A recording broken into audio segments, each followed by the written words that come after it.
All right, what's up, guys? So this is going to be kind of a throwback. In my first video I made on this channel, I think it was like 8 months ago, it was a overview of my everyday carry setup at work, and it was this combination. So it was this Mystery Ranch, Forger Mini, and these two Maxpedition pouches. At the time, it might have just been the one, but I ended up expanding into this one when I got some more tools that I wanted to carry, and everything in that kit worked great for a long time. So if you've seen that video, you know what I'm talking about. It was just like a overall, all-encompassing toolkit for 90% of the stuff I run into at work. So I had these two micro pouches from Maxpedition, which these ended up being a little smaller than I realized that they were going to be. And but they worked great, and they're great for like small kits of stuff. I think I'm still going to hang on to these to use them for something. Maybe some like range tools, like a super small range fix-it stick kit kind of thing. But I needed something bigger. I ended up getting more tools, and so I carried those in here like this, and they barely fit as it was. And when I ordered my new Maxpedition pouch, which is obviously quite, a good bit bigger, I ended up running out of room entirely in this. So in this fanny pack, I was able to carry this kind of like that sitting in there. I actually have added these onto the back since then. Wouldn't be able to carry it like this now, but that's how I carried it before. My camera setup right now is really fucked up, so probably gonna keep bumping into it, but whatever. Yeah, see, there we go. And my light. So that's how I carried it for a while. And my girlfriend made fun of me, so I had to do something about it, because, oh man, I ate a big old burger earlier, so I'm regretting that. But I needed to change it up. My girlfriend was making fun of me, and we can't have that. I can't have her having any kind of ammo to throw at me when we're bantering back and forth. So this is over a long period of time too. These pouches, this pouch I didn't order until pretty recently, and I ran it like this for a while, and honestly it works. It's just when I go to put it on, it wants to flop out that way because this is kind of top heavy. And another thing that I wanted was something that was concealed carry capable, or had something that I could carry a pistol and a holster in, my SIG P365 preferably, just because it's my smallest pistol and made the most sense. So I was on Mid-Tier Snobs on Facebook, and a dude commented or replied to one of my comments and said something about Eberlestock, because I was mentioning how I'm like slowly collecting a bunch of Mystery Ranch and Maxpedition stuff. He said, I really like Mystery Ranch, but I'll grab my Eberlestock over my Mystery Ranch stuff every day of the week. So I was like, well, let me look into this Eberlestock brand. And I think this was actually before I was like kind of committed to looking for a concealed carry capable fanny pack to use every day. And I started looking at their stuff, and I found this Bando Bag. I think that's what it's called, the Bando Bag. And it said it could fit a Glock 19, but just barely, which in my mind was like, that's perfect. That's the perfect size, because this, no way you could fit a Glock 19. And it might look bigger overlaid over that, but if you go like a top-down view, this one's way thinner, it's way narrower, it's not as it's not as deep, it's way more shallow. And so I had high hopes, and I really wanted something that was lower vis. I love this colorway, but I feel like it's still kind of in that OD green, especially, this. I mean, obviously, this is super, like, tactical looking, and, at work, I don't need that. I need something that looks low vis. I kind of wanted something like a Carhartt fanny pack, but that would just look more like work-oriented, but they don't have a concealed carry option, obviously, because they're fucking bitches, I guess. Because I don't know why. I feel like that would be something good for Carhartt to have. Somebody like Carhartt to have. But I digress. I say that every fucking video. But so the Eberlestock, I did a little bit of research. I honestly did minimal shopping around, which is not like me at all. And after I bought this, I ended up finding some other stuff that I may end up ordering, but now that I've received this Eberlestock Bando bag, I don't know how much you could improve upon something like this. So move this light out of the way here. So when I looked at it online, it's not like advertised as this 1000D Cordura shit. You know, it's not. I can't remember how they advertised it, and the pictures make it look kind of thin and dainty, which ended up, that's kind of how this ended up. But it's treated me so well. Like, I've used this every single day for 8 months. Working out of it, you can see it's stained with grease and shit. I've washed it a few times, but it's held up extremely well. So I'm like, shit, if this fucking Eberlestock is half the bag that the Mystery Ranch is, it'd probably do just fine. And I was really surprised when I got this thing and realized that it's actually a lot more robust than it seemed online. And I'll just start from the back because I've got my SIG in here now, and the way I've got it set up, I'm really enjoying it so far. And yeah, my audio probably changed a little bit because I moved over to the other side of my couch. And is my light in the way still? No, why is it? Okay, I'm just being retarded. So I'll start with this back portion here, and as you can see, I've got my SIG in there with a holster, so you know it's retained. The trigger guard's protected. It also gives me a good use for this piece of shit Vetter holster that I got that pissed me off so much, because I was able to take all the clips off, throw some hook on the back to this loop backing that comes on this Eberlestock, and I actually this is something I didn't realize until I got the bag, but just some Velcro that I stuck on the back there.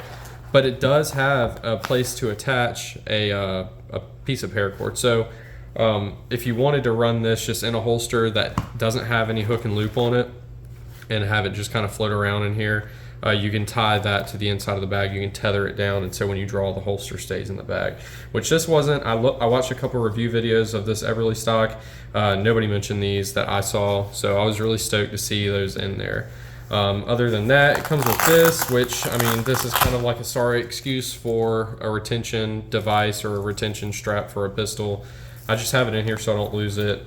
It would be good for an extra mag if there's a little bit more room. I was kind of excited to do that. Also, this is kind of big for an extra mag. I mean, this might fit a Glock mag a little bit better, but these SIG mags just slide in and out of it.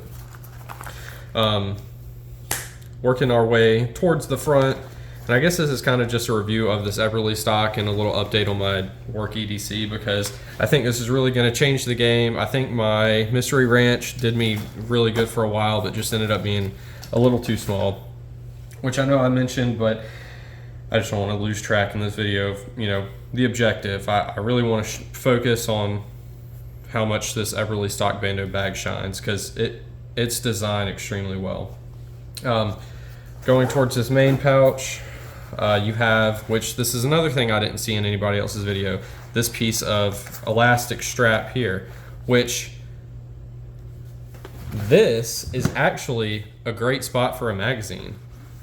They fit great right there, and it's up under here. It's easily accessible. You have to pull another zip to get to it, but it's out of the way of everything else in here, all your other shit, but it's still there if you need it, and it's tucked up and out of the way, which is something I like. I like this top piece to have a function. My Mystery Ranch Urban Assault bag has a top pocket that I use all the time. It's so nice to have right at something, that's easily accessible right at the top of the bag. But moving on to the inside, you've got this mesh pocket, which I never used in my Mystery Ranch. I had a very similar pocket in here. This is just kind of there if you need it. Like I said, I never used it. This mesh though never gave me any issues. It didn't puncture anywhere. And as you can see, I kind of kept the theme going with the interior mesh zipper pulls being this this kind of high vis. This was actually the zipper pull for the outside of the Mystery Ranch fanny, and I switched it to the inside, put this bigger one up top. It's just nice to be able to look in there and see, even though I don't use it, if I ever do, find that zipper pull a lot easier. They came with nothing, both of them, so I think that's that's a must. I mean, it just makes using the bag so much easier. You just reach in there, find it, gives you something else to grab. Other than that, in the main pouch, you just have these two like ripstop pockets. These are super thin. The ripstop is actually so thin you can see through it, and it almost feels stretchy because of how thin it is, if that makes sense. It's really slick. We'll see how it holds up. I don't have much faith in that, but this top portion is a little elastic. But like I said, knowing me, I probably won't use that anyway. My new Mystery Ranch pouch that I keep my tools in actually barely fits in here. It just fits, which I may cut some stuff off of this Mystery Ranch pouch to make it fit a little bit better. But as you can see, I can actually zip it up, and I can zip up my SIG in there as well, and have it all tucked away. A little tight, but I feel confident in this bag so far. I mean, the materials, like I said, are really robust, more so than they look, from a video or a picture. And then you got your front pocket, of course, which nothing. I've just got some super nice rip-resistant latex gloves in there, which, man, I think these are like Venom. We order these online through work, but I think you can get these at most like hardware stores and shit. I think I saw these at Walmart last night, actually. And just a quick aside here, because I love these gloves so much. Venom, they have a spider on the outside. They're in a black box, a black and red box, if that's what to look for. But I was running a drain snake with these, and I wasn't paying attention, and I was running the foot pedal. Actually, I was running the foot pedal with my knee, and my glove, I was just wearing these like a fucking idiot, which you should wear thicker rubber gloves or like canvas gloves that can't get caught in the actual snake. But my dumbass was wearing these, and I was feeding the snake in, and it caught. And that snake started twisting my glove up, and me thinking like, I have latex gloves on, I'm just gonna let it run and rip my glove off because I don't want to stop snaking, and like whatever, my hand's gonna get nasty already anyway, fuck it. And so I just keep my knee on the foot pedal. These didn't fucking rip, dude. They started to twist my fucking wrist, and I pulled my foot off the pedal, but it had my glove pulled out and around, and my hand starting to twist by the time I took my knee off, and they never fucking ripped.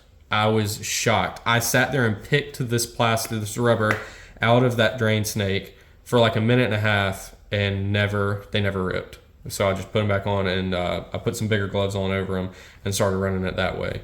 But yeah, just as like I said, a quick aside to just kind of give you a mini review of these Venom gloves. They're the shit, and they're still super thin. You have so much. They stay very tactile, if I'm saying that right. But that's pretty much it. Oh yeah, let's move on and look at this strap real quick. And I ain't talking about that one, you know what I'm saying? God, I feel fucking stupid for that. The buckles, super comparable. If you just do a side-by-side here, as far as like the thickness of the plastic is about the same. You could argue that the Eberlestock is a little bit more robust. If you squeeze it, that squishes a little more. Like I said, I've used this every day for 6 months or 8 months. And I've buckled and unbuckled every day, and this thing works like brand new. As far as the forked side, you could say the same thing, but like I said, you could say the Eberlestock's got a little bit thicker, fork springs right here, if that's what you want to call them, or like compliance mechanism. But the Mystery Ranch is a little thicker right there. So, you give and you take. I don't think you'd ever have an issue with either of these buckle wise. The straps on the Mystery Ranch are super fucking annoying. They work great, but these strap keepers, you got to pay attention to them, make sure they're not going to fall off, or they're not going to like fall off the end of the second strap. And then I have to adjust this every time I take it on and off, which not a big deal. Once you adjust it, it stays on, but when you take it off, it adjusts really easily. So you're going to always be fighting that battle with this Mystery Ranch. Doesn't seem to be the case for the Eberlestock. As you can see, the clip is a little different. You have a dedicated side over here that's always going to have that female end.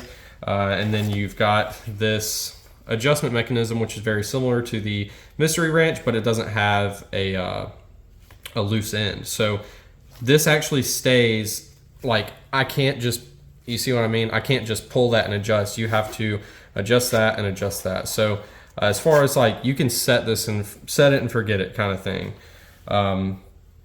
That probably matters to more people than it does to me. I don't really care that much. Like I said, once you got the mystery wrench adjusted, it was fine.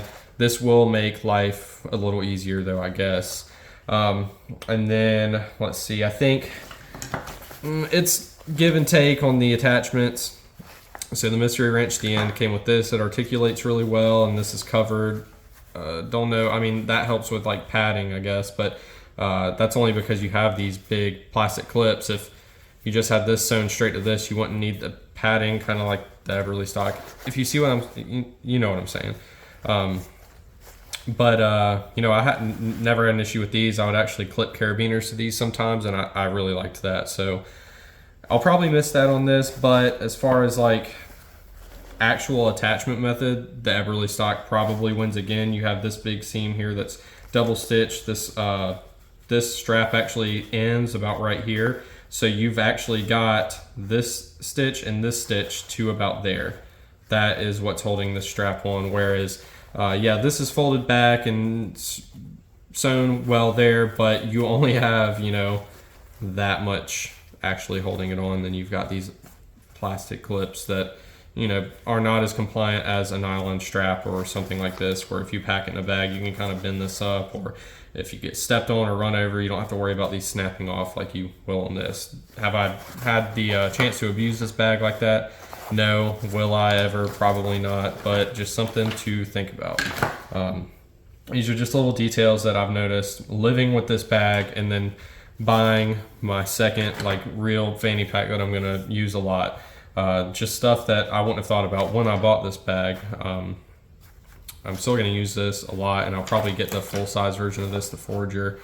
But you know, as far as like, it's just little stuff that you pick up wearing it every day. Like this back is padded. I mean, it's got this zip or this pocket as well. I've got some more of those gloves in there. It's kind of negligent, but it is nice to have that because you can kind of make stuff disappear in there. Like I can put like a couple cards for work and then my gloves in here, and they just stay there. I don't have to worry about them falling out, and I forget about them, but they don't take up any extra room in the main pouch. The Eberlestock kind of forgoes that for the ability to have a concealed carry pocket, which is exactly what I wanted. You know, I wanted something that was concealed carry friendly, but also, you know, just a little bigger to accommodate my upgraded toolkit, I guess you could say. And normally I'd adjust that so that rear sight is not hitting right here. You can bring that down a little bit, but I like to have a small angle at least, so when I do draw, I'm drawing from a top angle and you don't catch the butt of your grip on that. And it looks like that's the problem everyone had with the Glock 19s. You could fit a Glock 19 in here without a holster, like with just a trigger guard and no light, and a red dot because it's further up here, but the sights are always going to get in the way. Something like a P365 is a much better option for a bag like this. But that's pretty much it. I'll do a quick overview of what I keep in my Maxpedition pouch now, because if you've seen my first episode, fucking what a loser. Who calls it an episode? My first video. Who the fuck do I think I am? My first episode. My first video, you saw how kind of like slapped together my kit was. So this is a lot better, a lot more well done. I've got to sand that Ed Hardy logo off there, and these would actually look kind of cool. But that's something I found that I love to keep on me at all times. This is essential. I'll never not go without these in my EDC bag. Fucking nail clippers, you get a hangnail. You know it's the fucking worst because you can't do anything about it unless you have these. You can't cut it with dikes, you can't cut it with scissors, you can kind of cut it with a really sharp knife sometimes, but a lot of times you can't do shit unless you have a pair of those, and then you're just struggling to not touch your hangnail to shit all day. If everyone knows what I'm talking about, because everyone fucking gets hangnails, but that's one thing I really like keeping on me.